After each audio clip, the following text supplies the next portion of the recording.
नमस्कार दोस्तों, मैं हूं doctor Rajat Malot, paediatric orthopaedic surgeon, Malot hospital Jaipur में कार्यरत हूं। और आज हम एक बहुत ही इम्पोर्टेंट वीडियो के बारे में बनाने जा रहे हैं। इसमें है कि हम जो क्लब फीट में आम तौर पे आप सुनते हैं कि हम पॉन्सेटी टेक्निक से इसको ठीक करते हैं। क्या है ये पॉन्सेटी टेक्निक? हम इसको बिल्कुल नॉर्मल और बहुत ही सरल भाषा में इसको समझने की कोशिश करेंगे। दोस्तों, पॉन्सेटी टेक्निक, पॉन्सेटी साइंटिस्ट है इग्नेशियो पॉन्सेटी, अमेरिका के थे। और इन्होंने क्लब फीट पे काफ़ी सालों तक अध्ययन किया था, रिसर्च किया था। और उसके बाद इन्होंने इस टेक्निक को डेवलप किया। और ये अनफॉर्चुनेटली ये टेक्निक वो जब तक थे तब तक इतनी पॉपुलराइज नहीं थी। और उनकी डेथ के बाद जब दूसरे साइंटिस्ट ने इस टेक्निक को और वर्क किया और इसको पॉपुलराइज किया, तब जाके ये एक स्टैंडर्ड टेक्निक के रूप में विकसित हुई। और आज पूरे वर्ल्ड में, पूरे चाहे कोई भी कंट्री हो, वहाँ पे जो क्लब फीट का ट्रीटमेंट है ये पॉन्सेटी टेक्निक के द्वारा ही किया जाता है। तो आइए हम स्पष्ट और इस सरल भाषा में समझते हैं क्या है ये पॉन्सेटी टेक्निक। जो क्लब फीट, जिसमें बच्चे के पैर मुड़े हुए होते हैं, जिसको हम टेक्निकल मतलब साइंटिफिक लैंग्वेज में CTEV बोलते हैं। जैसे बच्चे के पैर टेढ़े होते हैं पैदा होने के बाद, उसके तुरंत बाद हम पॉन्सेटी टेक्निक को स्टार्ट कर सकते हैं। इस टेक्निक की कुछ खासियत है जो कि मैं आपको बताना चाहूँगा। नंबर 1 कि ये बहुत ही इफ़ेक्टिव टेक्निक है और इसमें 4 से 5 प्लास्टर किए जाते हैं हर वीक के अंतराल में। एवरी वीकली हम प्लास्टर को चेंज करते हैं। नंबर 2, इसमें किसी भी प्रकार का कोई एनेस्थीसिया यानी बेहोशी नहीं दी जाती है बच्चे को। ये OPD प्रोसीजर है, मतलब मदर के पास बच्चा बैठे बैठे भी इस प्लास्टर को किया जा सकता है। नंबर 3, इसमें ट्रीटमेंट के दौरान बच्चे को किसी भी प्रकार की कोई दवाई या स्पेशल ट्रीटमेंट नहीं दिया जाता, सिर्फ और सिर्फ प्लास्टर ही किया जाता है और यही अपने आप में पूर्णतः इलाज है। नंबर 4, इस टेक्निक में लास्ट जो प्लास्टर होता है उसके पहले एक प्रोसीजर किया जाता है जिसका नाम है टीनोटोमी। इसको हम डिटेल में और बाद में समझेंगे। तो इस प्रोसीजर को करना बहुत ही ज़रूरी है, तभी ये ट्रीटमेंट कंप्लीट माना जाता है। अन्यथा रिकरेंस यानी दोबारा होने के चांस ज़्यादा है। पॉन्सेटी टेक्निक को हम नॉर्मली बच्चे के जन्म के पहले हफ्ते में हम चालू कर देते हैं। यदि बच्चा मेरे पास सेकंड थर्ड डे आता है तब भी हम इस ट्रीटमेंट को चालू कर सकते हैं। यदि बच्चा कहीं दूर है या मदर को या बेबी को कोई प्रॉब्लम है तो हम इस ट्रीटमेंट को जैसे ही बच्चे या मदर कंफर्टेबल हो तब चालू कर सकते हैं। 1 से 2 महीने के अंदर अंदर अगर इस टेक्निक को हम करें तो कोई ज़्यादा फ़र्क नहीं आता, चाहे डे 1 पे करें या 1 डेढ़ महीने के बाद करें।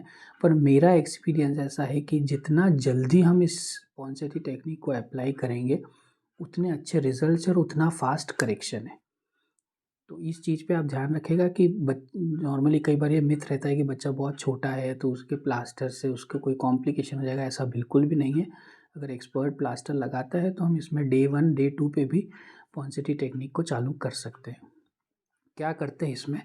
सबसे इम्पॉर्टेंट है कि इसमें हम घुटने से ऊपर प्लास्टर लगाना बहुत ज़रूरी होता है। मेरे पास पेरेंट्स आते हैं कि कहते हैं कि बच्चा बहुत छोटा है, आप इसको छोटा-सा प्लास्टर लगा दो।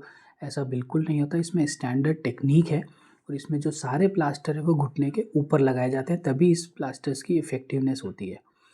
जो CTV यानी जो क्लब फीट की डिफ़ॉर्मिटी है, उसमें 4 कंपोनेंट होते हैं। इसका नाम है कैवस, वेरस, फोरफुट एडक्शन और इक्वाइनस। तो हम इसको सीक्वेंस में ही करेक्ट करते हैं। जो पहला प्लास्टर लगाते हैं उसमें हम जो कैवस, जो कि अंदर की तरफ से बच्चे के फीट का आर्च बहुत ज़्यादा होता है, उसको करेक्ट करते हैं। तो जो फर्स्ट प्लास्टर है वो हम कैवस करेक्ट करते हुए घुटने के ऊपर लगाते हैं। दूसरा जो प्लास्टर, दूसरे से लेके चौथे या 5वें प्लास्टर तक हम फुट को एबडक्शन यानी फुट का जो अंदर की तरफ घुमाव है उसको धीरे धीरे करके हम बाहर लाते हैं। तो 2 से 4 जो प्लास्टर होते हैं उसमें हम पूरी तरीके से पैर को बाहर ले आते हैं। और जो 5वां या छठा जो प्लास्टर होता है उसमें हम इक्वाइनस यानी जो कि पीछे की जो एक टाइट मसल होती है जिसको टेंडो एक्किलिस बोलते हैं, उसको हम करेक्ट करते हैं टीनोटोमी द्वारा।